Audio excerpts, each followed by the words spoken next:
ساری رات عبادت میں گزار دیتے اور سارا دن روزے رکھتے. تو آپ صلی اللہ علیہ وسلم کو جب علم ہوا تو آپ صلی اللہ علیہ وسلم نے فرمایا کہ تمہارے بدن کا بھی تم پر حق ہے اور تمہاری آنکھ کا بھی تم پر حق ہے. واہ واہ واہ، سبحان اللہ سبحان اللہ. اس سے خوبصورت کیا دین ہے اور کیا لجپال نبی. کہاں سے مثال لاؤں میں اس بھائی، کیا بات ہے. عبادت کے اندر بھی اعتدال کا حکم فرمایا. عبادت کرو لیکن اعتدال میں رہ کے کرو. عبادت کا قطعاً یہ مطلب نہیں کہ تم اپنے نفس کو اذیت پہنچاؤ، تکلیف پہنچاؤ اس کو، اور تمہاری بھائی کیا کہ بہت زیادہ عبادت. فرائض تو فرائض ہیں. عید الاضحیٰ پہ روزہ رکھنے سے منع کیا، عید الفطر پہ روزہ رکھنے سے منع کیا کہ کھاؤ پیو دوستوں کے ساتھ بیٹھو. بھائی کیا کہنے. عمر بن میمون رضی اللہ تعالیٰ عنہ فرماتے ہیں کہ ایک شخص کو نصیحت کرتے ہوئے آپ صلی اللہ علیہ وسلم نے فرمایا کہ 5 چیزوں سے پہلے غنیمت جانو. یہ بڑی مشہور روایت ہے، امام بخاری اور امام مسلم نے بھی اس کو نقل کیا ہے کہ 5 چیزوں سے پہلے غنیمت جانو. نمبر 1 جوانی کو بڑھاپے سے پہلے غنیمت جانو. نمبر 2 صحت کو بیماری سے پہلے. اس میں بھی صحت کو بیماری سے پہلے یعنی کہ صحت ہو تو اپنا دھیان رکھو نا. نفس کا حق، تمہارے نفس کا حق کیا ہے. آگے مالداری کو افلاس سے پہلے غنیمت جانو. بے فکری کو پریشانی سے پہلے اور زندگی کو موت سے پہلے. اسی طرح والدین کے متعلق حضرت ابو ہریرہ رضی اللہ تعالیٰ عنہ فرماتے ہیں کہ نبی کریم صلی اللہ علیہ وسلم نے ارشاد فرمایا کہ مسلمانوں اپنے والدین کے ساتھ نیکی کا برتاؤ کرو تاکہ تمہاری اولاد بھی تم سے نیکی کا برتاؤ کرے. بھائی واہ. یعنی اگر تم پنجابی سے کہتے ہیں نا کہ جو بیج نہیں وہی وڈ نہیں. ہاں ایسے ہی.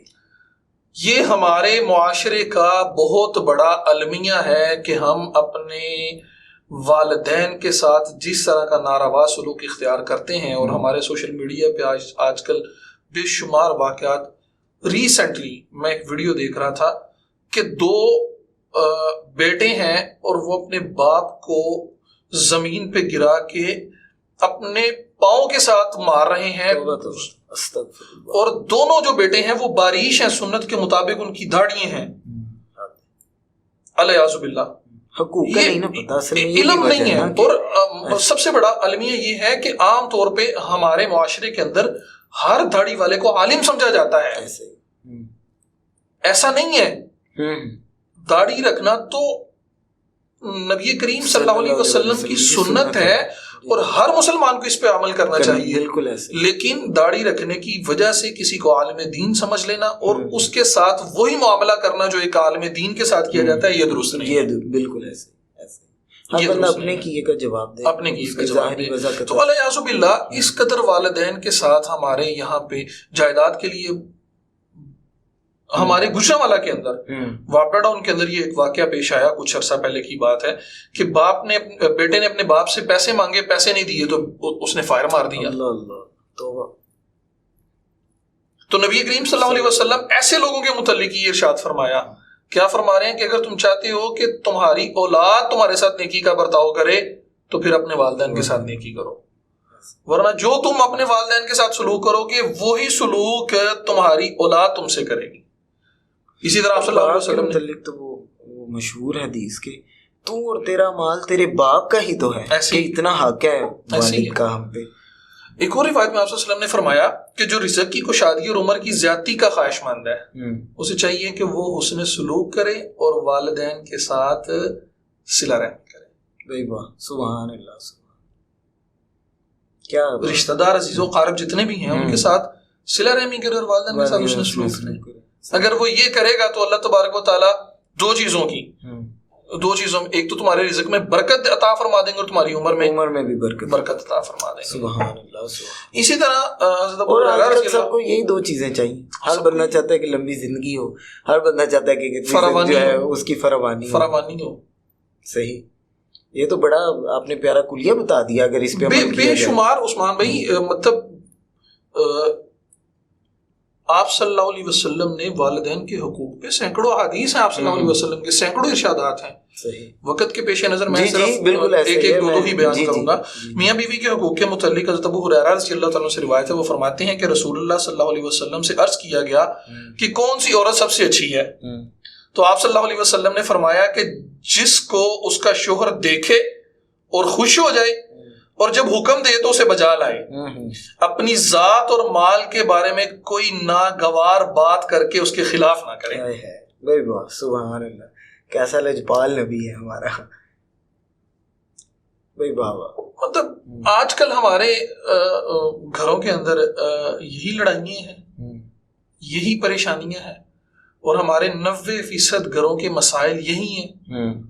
والدین کے ساتھ ناچاکی ہے, میاں بیوی کے آپس میں سلوک نہیں ہے, اتفاق نہیں ہے, بچوں کے ساتھ ناچاکی ہیں, بچوں کے ساتھ اتفاق نہیں ہے. حکیم بن معاویہ رضی اللہ عنہ فرماتے ہیں کہ میں نے عرض کیا یا رسول اللہ صلی اللہ علیہ وسلم ہماری بیوی کا ہم پر کیا حق ہے, ہماری بیوی کا ہم پر کیا حق ہے. تو آپ صلی اللہ علیہ وسلم نے فرمایا کہ جیسا تم کھاؤ ویسا اپنی بیوی کو کھلاؤ, جیسا تم پہنو ویسا ہی اپنی بیوی کو پہناؤ, اور اس کے منہ پہ مت مارو. محدثین نے اس جملے کا جو تشریح کی ہے وہ یہ کی ہے کہ اگر قصور بھی ہے تو مت مارو. صحیح. بے قصور تو مارنا کسی صورت بھی جائز نہیں. تو اگر اس کا قصور بھی ہے تو اس کے باوجود بھی اسے مت مارو. صحیح. اتنا خوبصورت دین ہے. اور آپ صلی اللہ علیہ وسلم نے فرمایا اور نہ اس کو برا کوسو نہ اس سے ملنا جلنا چھوڑو مگر گھر کے اندر. صحیح. یعنی اگر خدا نخواستہ گھر میں رہتے ہوئے میاں بیوی کے درمیان ناچاکی ہو جاتی ہے, کسی وجہ سے ناراضگی ہو جاتی ہے, ناچاکی ہو جاتی ہے, بیوی نے بات نہیں مانی, غصہ آ گیا, آپ صلی اللہ علیہ وسلم کیا فرما رہے ہیں کہ اسے کوسو بھی نہ اور اسے ملنا جلنا بھی نہ چھوڑو مگر گھر کے اندر. صحیح. یعنی اپنی ناراضگی کو اپنی چار دیواری کے اندر رکھو. اس کا یہ مطلب نہیں ہے کہ اگر کوئی ایسا معاملہ ہو گیا تو تم غصے سے گھر کا دروازہ زور سے مارو اور گھر سے باہر نکل جاؤ اور بیوی کو بلانا چھوڑ دو اور یہاں پھر طلاق غصے میں جذبات میں آ کے طلاق دے دو. ایسا نہیں ہے. صحیح. بلکہ اس کے ساتھ اگر ناراضگی کا اظہار بھی کرنا ہے تو وہ بھی محبت کے ساتھ بتایا, وہ بھی محبت کے والا طریقہ, وہ بھی نرمی کے ساتھ. قصور ہونے پہ بھی اس کو ڈانٹنے سے, ڈپٹنے سے, مارنے سے منع کیا ہے. اسی طرح اولاد کے متعلق مسلمانوں خدا چاہتا ہے کہ تم اپنی اولاد کے ساتھ برتاؤ کرنے میں انصاف کرو. صحیح. امام طبرانی نے اس روایت کو نقل کیا ہے, نبی کریم صلی اللہ علیہ وسلم کا ارشاد ہے کہ مسلمانوں خدا چاہتا ہے, اللہ چاہتا ہے کہ تم انصاف کرنے میں اپنی اولاد کے ساتھ برتاؤ کرنے میں انصاف کرو. صحیح. اور اسی طرح آپ صلی اللہ علیہ وسلم نے فرمایا کہ اپنی اولاد کی بہتر تربیت کرو اور اس کو بہتر تعلیم فراہم کرو. ایک بڑی مشہور روایت ہے, آپ صلی اللہ علیہ وسلم نے فرمایا جس کو اللہ نے 3 بیٹیاں دی, اور یہ روایت بہنوں کے متعلق بھی ہے.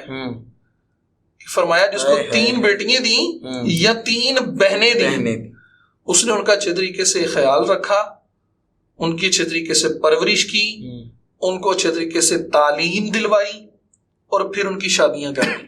صحیح. یا وہ اس دنیا سے رخصت ہو گئی, اس حد تک ان کا خیال رکھا. تو آپ صلی اللہ علیہ وسلم نے فرمایا کہ میں اور وہ شخص جنت میں ایسے ہوں گے. 2 انگلیوں کے ساتھ صحابہ فرماتے ہیں کہ 2 انگلیوں کے ساتھ اشارہ کر کے فرمایا کہ میں اور وہ جنت میں ایسے ہوں گے. اور پھر ایک صحابی رسول پاس بیٹھے تھے, فرمانے لگے کہ یا رسول اللہ وسلم اگر کسی کے پاس 2 ہی بیٹی ہیں, 2 ہی بہنیں ہیں, تو آپ صلی اللہ علیہ وسلم نے فرمایا اس کے لیے بھی یہی حکم ہے. بھائی کیا بات ہے, کیا لجپالی ہے, کیا کرم ہے, کیا رحمت. اور پھر سوال کرنے والے نے سوال کیا یا رسول اللہ جس کو اللہ نے دی ہے کو, آپ صلی اللہ علیہ وسلم نے فرمایا اس کے لیے بھی یہی حکم ہے. بھائی واہ واہ واہ, سبحان اللہ, سبحان. الادب المفرد میں یہ روایت ہے. میں صحابہ کرام کے سوالوں پہ بھی قربان جاؤں اور اس دریائے رحمت پہ بھی قربان جاؤں. کیا کہنے. بھائی واہ واہ. آپ صلی اللہ علیہ وسلم نے بھائی کے حقوق کے متعلق فرمایا کہ بڑے بھائی کا چھوٹے بھائی پہ ایسے ہی حق ہے جیسے ایک باپ کا بیٹے پہ. آج چھوٹے بھائی بڑے بھائی کی بات برداشت ہی نہیں کرتے. ایسے ہی کہتے ہیں پرا تے اپنے گھر ہوئے گا, سانو ہی نل کی, لیکن اس کا حق دیکھ, اس کا حق. نبی کریم صلی اللہ علیہ وسلم نے کیا کہا کہ وہ باپ کی جگہ پہ. اللہ. یہ وہ معاشرتی ہماری مطلب کمزوریاں ہیں کہ جیسے جیسے ہم دین سے دور ہوتے جا رہے ہیں ہمارے معاشرتی خرابیاں اور معاشرتی مسائل بڑھتے جا رہے ہیں. اور یہ جو آج کل ٹی وی سیریلز نے تباہی مچائی ہوئی ہے اور بیڑا گرک الامان والحفیظ, اور یقین جانے بڑی مشکل سے جو بھی آڈینس ہے وہ اس طرح کی باتیں سنے گی. ہمارے پاس زندگیوں میں ٹائم ہی نہیں ہے کہ ہم اس طرح کی باتیں پڑھ سکیں. ایون کسی بھی عالم سے میرا اکثر ہوتا ہے کہ آپ کا کسی بھی مثلا کسی بھی مکتب سے آپ کا تعلق ہے، اس سے قطع نظر آپ اپنے عالم کے پاس جائیں، آپ اپنے والدین کے حقوق سمجھیں، ان سے اولاد کے سمجھیں، دوستوں، اس کے لیے ہمارے پاس ٹائم نہیں ہے. نور و بشر کے جھگڑوں کے لیے بہت ٹائم ہے. ہمیں یہ پتہ ہے کہ ہم نے ایسے مسائل جو علماء کی بحثیں ہیں وہ ہم نے چوکوں پہ، چائے کی دکانوں پہ، مسجدوں میں بیٹھ کے ڈسکس کرنے. لیکن میں نے آج تک کبھی کسی مجلس میں یہ میرے سمیت ہماری کمی ہے کہ ہم جب اپنے دوست احباب کے ساتھ بیٹھتے ہیں تو اتنا پیارا دین جو سرکار نے عطا کیا، ہم کبھی بھی دوستوں میں ایک دوسرے کو نہیں بتاتے کہ یار والدین آ جاؤ بیٹھ کے والدین کے حقوق پہ بات کریں. عثمان بھائی، ٹی وی نے، کیبل نے، انٹرنیٹ نے، موبائل نے جہاں پہ بہت ساری پازیٹیو چیزیں ہمیں دی ہیں، وہاں پہ بہت زیادہ خرابیاں پیدا کر دی ہیں. ایسے ہی آج کل گھروں کے 90% مسائل اور جھگڑے ان ڈراموں کی وجہ سے ہیں. آپ کوئی بھی ڈرامہ دیکھ لیں، اس میں ساس اور بہو کا جھگڑا چل رہا ہے، اس میں بیٹے اور بھائی کا جھگڑا چل رہا ہے، بھائی اور بھائی کا چل رہا ہے، باپ اور بیٹے کا جھگڑا چل رہا ہے. تو یہ مسائل ہمارے نسل در نسل منتقل ہو رہے ہیں جو ہمیں سمجھایا نہیں جاتا. ہم صرف دیکھ کے آبزرو کرتے ہیں، ہمارے بچے آبزرو کرتے ہیں، اس کو پک کرتے ہیں، اور وہ پک کرنے کے بعد پھر وہ اپنے مائنڈ میں، اپنے دل و دماغ میں وہ باتیں بٹھا لیتے ہیں جو ہماری پھر معاشرتی خرابی کا باعث بن رہی ہیں. اور مجھے لگتا ہے کہ اس میں بھی ہم اگر چاہیں تو پازیٹیو، بچپن کی وہ ایک یاد ہے، پی ٹی وی پہ وہ ایک وقت تھا کہ وہ ایک نا سیریل چلاتے تھے 20-25 منٹ کی، حضرت علی کے کال کے اوپر، کہ کال پہلے بیان کیا جاتا تھا، پھر اس کو ڈراماٹائز انہوں نے کیا ہوتا تھا گھر کے کسی معاملات میں. تو مجھے لگتا ہے کہ اگر آپ وہ بھی کریں تو بڑی حد تک ہماری زندگیوں میں تبدیلی یا چینجز آ سکتی ہیں. آف کورس عثمان بھائی، ہم نے مطلب پازیٹیو چیزوں کو نہیں نا لیا، نیگیٹو چیزوں کو لے رہے ہیں. آج بھی اگر کسی ٹی وی چینل پہ کوئی پازیٹیو پروگرام دکھایا جائے تو لوگ اس کو دیکھنا پسند نہیں کرتے. آپ ان کی ٹی آر پی دیکھ لیں، آپ کو اندازہ ہو جائے گا. آپ ان کی ویورشپ دیکھ لیں کہ ایک پازیٹیو جو پروگرام ہے یا جو ایک اسلامک پروگرام ہے یا اسلامک تعلیمات پہ مبنی پروگرام ہے، اس کی ویورشپ ہزاروں میں ہوگی، اور جو مطلب فحاشی اور ریانی کا پروگرام ہے اس کی ویورشپ ملینز میں ہوگی. وہی، اور اس کی وجہ یہ ہے کہ ہم اپنے بچوں کو اس طرف، اب جیسے بھی آپ فرما رہے تھے کہ سرکار کا فرمان ہے کہ بڑے بھائی کی حیثیت باپ جیسی ہے. میں ابھی 80% لوگوں کو اس بات کا نہیں پتا. اگر مجھے لگتا ہے کہ اگر پتہ لگ جائے تو کم از کم 30% تو یہ سن کے ہی بدل جائیں گے کہ یار سرکار کا فرمان ہے، یہ میرا بڑا بھائی ہے، یہ میرے باپ کے بعد جو ہے اس کی اہمیت ہے میری زندگی میں. تو یہ ہماری بھی آج کا مقصد بھی یہی تھا کہ یہ تھوڑا سا ہمارے معاشرے میں عثمان بھائی یتیموں کے حقوق کو پامال کیا جا رہا ہے. حالانکہ نبی کریم صلی اللہ علیہ وسلم کا ارشاد ہے، آپ صلی اللہ علیہ وسلم نے فرمایا کہ مسلمانوں کے گھروں میں سے سب سے بہتر گھر وہ ہے کہ جس میں کوئی یتیم ہو اور اس یتیم کے ساتھ اچھا سلوک کیا جائے. اور سب سے بدتر گھر وہ ہے کہ جس گھر میں یتیم ہو اور اس یتیم کے ساتھ بدتر سلوک کیا جائے. صحیح. ہم ذرا آج اپنے ارد گرد مطلب تھوڑا سا اگر غور کریں تو ہمارے ہی خاندان کے وہ لوگ، وہ بچے جو یتیم ہو چکے ہیں، ہم انہیں گھروں سے نکال دیتے ہیں، جائیدادوں میں قبضے کر لیتے ہیں. اس کے والد کی گھروں سے نکالنے کا مقصد یہی ہوتا ہے، جائیدادوں پہ قبضہ کرنا ہی تو مقصد ہوتا ہے کہ میرا پراس ہی، یار تمہارا بھائی تھا تو ان کا بھی تو باپ تھا. صحیح. یہ تو بڑا اسلام نے بھائی سے زیادہ حق اولاد کو دیا ہے وراثت کے اندر. صحیح.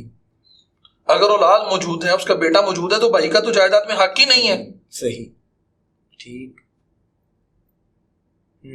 لیکن ہمارے معاشرے کی خرابی یہ ہے کہ ہم اس کے الٹ چل رہے ہیں. جی ایسے ہم بھائیوں کے بھائی کے فوت ہونے کے بعد اس کی جائیداد پہ قبضہ کرنے کے لیے اس کے بچوں کو گھروں سے نکال دیتے ہیں، ان کے ساتھ انتہائی برا سلوک کرتے ہیں، انہیں معاشرے کی در در کی ٹھوکریں کھانے کے لیے چھوڑ دیتے ہیں.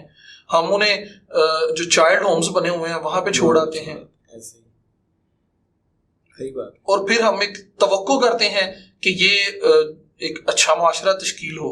وہ تو کبھی بھی نہیں، تو ممکن نہیں ہے. یہی تو اسی وجہ سے تو ہم اخلاقی گراوٹ کا شکار. ذوی الارحام کے حقوق کے متعلق نبی کریم صلی اللہ علیہ وسلم نے رشتہ داروں کے ساتھ بھلائی کرنے کا حکم دیا، اور آپ صلی اللہ علیہ وسلم نے فرمایا کہ رشتہ داروں کے ساتھ بھلائی کرنا تمہاری عمر کو دراز کرتا ہے. صحیح. آپ صلی اللہ علیہ وسلم نے فرمایا کہ اگر کوئی پریشانی ہو تو رشتہ داروں کے ساتھ صلہ رحمی کرو، اللہ تعالیٰ پریشانی دور کر دیں گے. اور اس کو آپ صلی اللہ علیہ وسلم نے اس حد تک پسند فرمایا. وہ حضرت ابوبکر صدیق رضی اللہ تعالیٰ عنہ کی وہ ایک واقعہ وہ یاد آیا جب سیدہ عائشہ صدیقہ رضی اللہ تعالیٰ عنہ پہ بہتان لگا. تو بہتان لگانے والے کون تھے؟ حضرت ابوبکر صدیق رضی اللہ کے خاندان کے لوگ. کون خاندان کے لوگ؟ جن کی کفالت ابوبکر کر رہے تھے. تو جب برات کی 11 آیات نازل ہوئیں تو حضرت ابوبکر صدیق رضی اللہ نے قسم کھا لی کہ میں آج کے بعد ان کی کفالت نہیں کروں گا. صحیح. پھر قرآن اترا، پھر وحی آئی. نبی کریم صلی اللہ علیہ وسلم نے ابوبکر کو بلایا، ارشاد فرمایا کہ قسم کا کفارہ ادا کرو اور اپنے جو تمہارے رشتہ دار ہیں ان کے ساتھ صلہ رحمی کرو. اللہ. صحیح. اس قدر خوبصورت دین ہے ہمارا، اس قدر خوبصورت دین ہے. حضرت ابو ہریرہ رضی اللہ تعالیٰ عنہ فرماتے ہیں کہ 3 چیزیں جس میں ہوں اللہ اس کا حساب کتاب آسان کر دیں گے. 3 چیزیں جس بندے کے اندر ہوں اللہ تبارک و تعالیٰ اس کا حساب کتاب آسان کر دیں گے اور اسے سیدھا جنت میں داخل کریں گے. وہ 3 چیزیں کون کون سی ہیں؟ فرمایا کہ جو تم کو محروم کرے اس کو دو. اب تمہارا مسلمان ہونے کا اور مومن ہونے کا امتحان ہے. ایسے ہی ہے. یہ انتہائی مشکل ہے. اگر عثمان بھائی آپ یہ کر لیں تو نبی کریم صلی اللہ علیہ وسلم نے جنت کی بشارت دے دی. ہم کہتے ہیں عشرہ مبشرہ، 10 ایسے لوگ تھے کہ جن کو نبی کریم صلی اللہ علیہ وسلم نے جنت کی بشارت دی. اور بھائی اللہ تبارک و تعالیٰ نے تو ہر امتی کو جنت کی بشارت دی ہے. بالکل. تعلیمات پہ عمل تو کرو. صحیح. آپ صلی اللہ علیہ وسلم نے فرمایا کہ جو یہ 3 کام کر لے اس کو جنت کی بشارت میں دے دیتا ہوں، اسے جنت میں داخل کرواؤں گا. وہ 3 کام کون سی ہیں؟ کہ جو تمہیں محروم کرے اس کو دو، جو تم سے رشتہ توڑے اس سے ناتا جوڑو، اور جو تم پر ظلم کرے اس کو معاف کر. صحیح بھائی. واہ. اور ہمیں الیاذ باللہ ہمیں کیا کہا جاتا ہے کہ ہم دہشت گرد لوگ ہیں. ایز اے مسلم ہمیں امن کے خلاف سمجھا جاتا ہے. پروگرام کریں گے کہ دہشت گرد کون ہے. فیکٹس اینڈ ہمارا دین ہمیں کیا تعلیمات دے رہا ہے اور ہم آگے دنیا کو کیا تعلیمات دے رہے ہیں. اور اس کی ایک قصور ہمارا بھی ہے کہ ہمیں پتہ ہی نہیں ان چیزوں، پتہ ہی نہیں. ہم دین سے دور ہوتے جا رہے ہیں. اسی طرح پڑوسیوں کے حقوق کے متعلق حضرت انس رضی اللہ تعالیٰ عنہ سے روایت ہے. وہ فرماتے ہیں کہ نبی کریم صلی اللہ علیہ وسلم نے ارشاد فرمایا کہ قسم ہے اس ذات کی کہ جس کے قبضہ قدرت میں میری جان ہے کہ مسلمان نہیں ہو سکتا اپنے ہمسائے کے لیے وہی بلائی نہ چاہے جو وہ اپنے لیے چاہتا ہے. صحیح. تب تک وہ کامل مسلمان نہیں ہو سکتا. نبی کریم صلی اللہ علیہ وسلم نے فرمایا کہ جب کوئی مسلمان مرتا ہے اور اس کے قریب ترین پڑوسیوں میں سے صرف 3 لوگ اس کے قریب ترین پڑوسیوں میں سے صرف 3 لوگ اس پر خیر کی گواہی دے دیں تو اللہ فرماتا ہے کہ میں نے بندوں کی شہادت کو ان کے علم کے مطابق قبول کر لیا اور اپنے علم کے مطابق، یعنی اللہ تبارک و تعالیٰ تو وہ جانتے ہیں جو کوئی نہیں جانتا، تو اللہ تبارک و تعالیٰ فرماتے ہیں جو کچھ میں جانتا ہوں میں نے اس سب کو بخش دیا. سبحان اللہ. سبحان. یہ اہمیت ہے پڑوسیوں کی کہ اگر آپ کے پڑوس میں سے صرف 3 لوگ اس بات کی گواہی دے دیں آپ کے مرنے کے بعد یار بندہ چنگا سی، سانو کدی نے تکلیف نہیں پہنچائی، بندہ چنگا سی. اللہ تبارک و تعالیٰ کہتے ہیں کہ پسے پردہ اس کے سینکڑوں گناہ ہوں، ہزاروں گناہ ہوں، لاکھوں گناہ ہوں، میں ان سب کو معاف کر دوں گا صرف ان 3 پڑوسیوں کی گواہی پہ. چونکہ ان کے علم کے مطابق وہ اچھا تھا تو اللہ تبارک و تعالیٰ فرماتے ہیں میں قیامت والے دن اسے اچھا بنا کے ہی اٹھاؤں گا اور اچھا بنا کے ہی جنت میں داخل کر دوں گا. سبحان اللہ. سبحان اللہ. ہمیں پڑوسیوں کا پتہ ہی نہیں ہوتا. آج ہم اس مطلب نہج پہ آ کے کھڑے ہیں کہ ہمیں یہ نہیں پتا کہ یار ہمارے پڑوس میں کون رہ رہا ہے، اس کے بچے کتنے ہیں، اس کے گھر کا گزر بسر کیسے ہو رہا ہے، وہ کھانا بھی کھا کے سو رہا ہے، وہ کھانا کھا کے سو رہا ہے کہ بھوکا سو رہا ہے. اور حالانکہ ہمیں تو یہاں تک کیا کہا گیا ہے کہ جب کھانا پکاؤ تو اس کی خوشبو اگر اس وقت پکاؤ گے اس کے بچے ضد نہ کریں خوشبو کہ ہمیں بھی آج یہ چیز بنا کے دیں یا اس کے گھر کچھ بھیج. بے شمار حقوق ہیں نا عثمان صاحب. میں نے پہلے کہا کہ ایک حقوق پہ سینکڑوں احادیث ہیں، تو میں نے کوشش کی ہے کہ ان احادیث کو میں نے اٹھایا ہے کہ جن کی وجہ سے ہم اگر کوشش کریں تو ہمارا معاشرہ جو ہے وہ سیدھا ہو سکتا ہے. ہمارے معاشرے میں ضرورت ہے ان چیزوں. جی بالکل. دوست کے حقوق کے متعلق ابن عون رضی اللہ تعالیٰ سے روایت ہے، وہ فرماتے ہیں کہ اپنے دوست کا اعزاز و اکرام اس طور پر کرو کہ اسے شاک نہ گزرے. آپ کا جو بھی دوست ہے اس کی شان شیان اس کا وہ کرو، اس کا اعزاز و اکرام، اس کی شان شیان کرو. اور نبی کریم صلی اللہ علیہ وسلم نے فرمایا کہ بدترین ہے وہ شخص جو دو دوستوں میں جدائی ڈلواتا. صحیح. اور ہمارا آج کا المیہ یہ پسندیدہ مشغلہ یہ ہے کہ یار انہوں دونوں کیوں لڑانا ہے. جی ایسے ہی ہے، یہ پسندیدہ مشاغل میں ہے نا، دونوں کیوں لڑانا ہے. اسی طرح نبی کریم صلی اللہ علیہ وسلم نے مسلمانوں کے حقوق کے متعلق فرمایا المسلم اخو المسلم من سلم المسلمون من لسانه ویدہ. مسلمان کا بھائی ہے. مسلمان تب تک کامل مسلمان ہی نہیں ہو سکتا جب تک وہ اس کی زبان اور اس کے ہاتھ سے دوسرا مسلمان بھائی اس کا محفوظ نہ رہے. المسلم من سلم المسلمون من لسانه ویدہ. صحیح.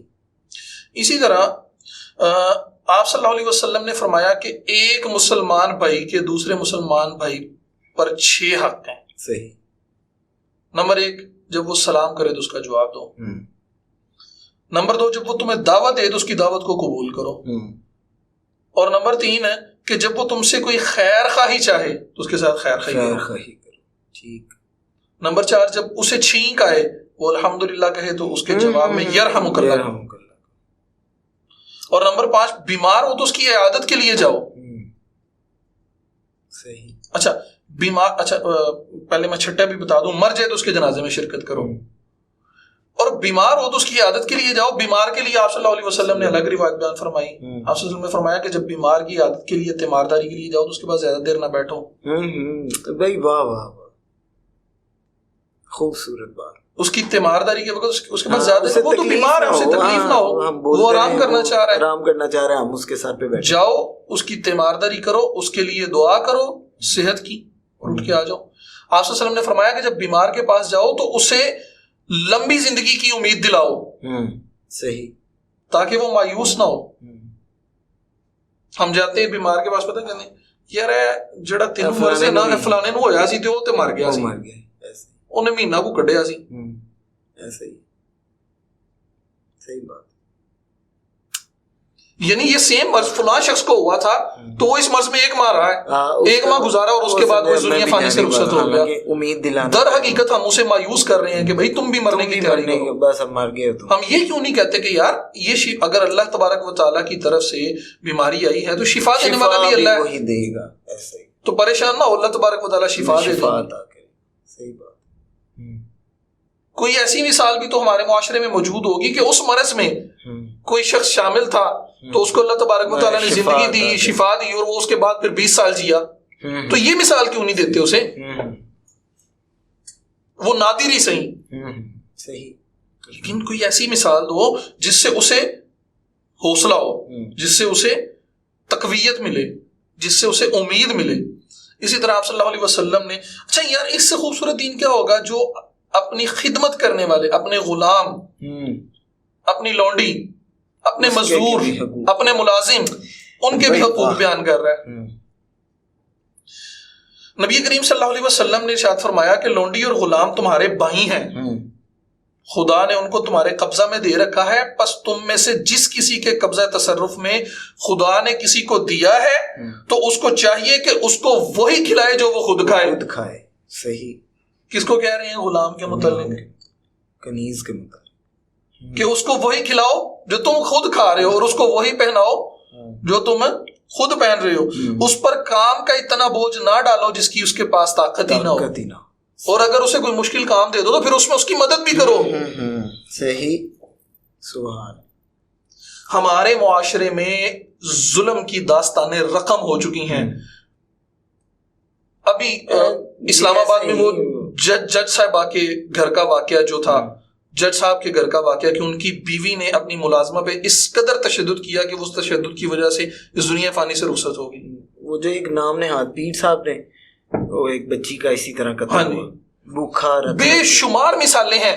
یہ تو چند ایک مثالیں ایسی ہیں جو عثمان صاحب ہمارے میڈیا پہ رپورٹ ہو جاتی ہیں، اگر آپ اپنے ارد گرد اپنے معاشرے میں اپنی گلے محلے میں دیکھیں تو آپ کو ہر گلی میں ایک ایسی مثال ضرور ملے گی کہ جہاں پہ ملازم کے ساتھ انتہائی بدسلوکی کیا جاتا ہے، انتہائی ظلم کیا جاتا ہے، سمجھا جاتا ہے، اسے انسان نہیں پانی نہیں پیا جاتا، یہاں تک بھی حالات ہو چکے، تھپڑوں کے ساتھ مارا جاتا ہے ان کو، ان کے چہروں پہ تھپڑوں کے ساتھ مارا جاتا ہے، حالانکہ جانور کے چہرے پہ مارنے سے منع فرمایا۔ یار اسلام نے تو جانوروں کے حقوق بھی بیان کیے ہیں، ایسے ہی ہے، صحیح بات ہے۔ میرا خیال ہے کہ پروگرام کے اختصار کے پیش نظر اسی بات پہ میں بات کو ختم کرتا ہوں کہ اسلام نے تو یہاں تک ارشاد فرمایا کہ جو حساس جانور ہیں ان کا بھی خیال کرو، اور اپنی سواری والے جانور کا چہرہ نہ داغو، ان کی خوراک۔ وہ اونٹ کا واقعہ، ایک اونٹ آپ صلی اللہ علیہ وسلم کی بارگاہ اقدس میں آیا اور شکایت کی کہ میرا مالک جو مجھے بھوکا رکھتا ہے، تو آپ صلی اللہ علیہ وسلم نے اسے بلا لیا اور اس پہ اس کی سرزنش کی اور اسے کہا کہ اس کا خیال رکھو اگر تم چاہتے ہو کہ اللہ تبارک و تعالیٰ کل قیامت والے دن تمہاری بخشش کریں۔ اگر تم چاہتے ہو کہ اللہ تبارک و تعالیٰ کل قیامت والے دن تمہارے ساتھ نرمی کرے تو آج اس کے ساتھ نرمی کرو۔ بھائی کیا کہیں، جو دین ہمیں جانوروں کے حقوق تک سکھا رہا ہے اس سے خوبصورت دین ہو نہیں سکتا، لیکن المیہ یہ ہے کہ ہم ان حقوق سے لا علم ہیں، ان حقوق سے واقف نہیں ہیں، اور اگر واقف ہیں تو وہ ہماری عملی زندگیوں میں نہیں ہیں۔ میری اللہ تبارک و تعالیٰ سے دعا ہے کہ اللہ تبارک و تعالیٰ ہم مسلمانوں کو، تمام امت مسلمہ کو نبی کریم صلی اللہ علیہ وسلم کے اسوہ حسنہ پہ عمل کرنے کی توفیق عطا فرمائے۔ نبی کریم صلی اللہ علیہ وسلم نے جن کے جو حقوق بیان کیے ہیں، اللہ تبارک و تعالیٰ وہ حقوق ہمیں جاننے کی اور ہمیں اپنی زندگیوں میں لانے کی، ان پہ عمل پیرا ہونے کی توفیق عطا فرمائے۔ بہت شکریہ حافظ صاحب، اللہ تعالیٰ آپ کو جزائے خیر عطا کرے۔ بڑا علمی اور پرمغز گفتگو تھی، اگر اس پہ ہم عمل کریں تو باقی معاشرہ جو بدل سکتا ہے۔ آمین۔ وہ 6ٹھی کلاس میں ہم اشعار پڑھتے تھے، وہ اشعار سنا کے تو میں اپنے پروگرام کے اختتام کی طرف جاتا ہوں۔ وہ پڑھا کرتے تھے ہم کہ وہ نبیوں میں رحمت لقب پانے والا، مرادیں غریبوں کی بر لانے والا، مصیبت میں غیروں کے کام آنے والا، وہ اپنے پرائے کا غم کھانے والا۔ یہ جو مثال ہے مصیبت میں غیروں کے کام آنے والا، جب آپ سب بتا رہے تھے نا پڑوسیوں کے حقوق، تو اس میں وہ کہیں نہیں بتا رہے تھے کہ پڑوسی مسلمان ہو تو یہ حقوق ہے، پڑوسی غیر مسلم بھی ہو تو اس کے پڑوسی تو پڑوسی ہے۔ جی ایسا ہی، مرادیں غریبوں کی بر لانے والا، مصیبت میں غیروں کے کام آنے والا، وہ اپنے پرائے کا غم کھانے والا، اتر کر ہرا سے سوئے قوم آیا اور ایک نسخہ کیمیا ساتھ لایا، عرب جس پہ کرنوں سے تھا جہل چھایا، بس کان میں پلٹ دی اس کی کایا، رہا ڈر نہ بیڑے کو موجے بلا کا، ادھر سے ادھر پھر گیا رخ ہوا کا۔ آج پروگرام پیش کرتے ہوئے کہیں کوئی غلطی، کوتاہی، غفلت ہوئی تو میں اپنے اللہ کی بارگاہ سے معافی کا خواستگار اور توبہ کا طلبگار ہوں۔ اگلے پروگرام تک کے لیے اجازت دیجیے۔ والسلام علیکم ورحمۃ اللہ وبرکاتہ۔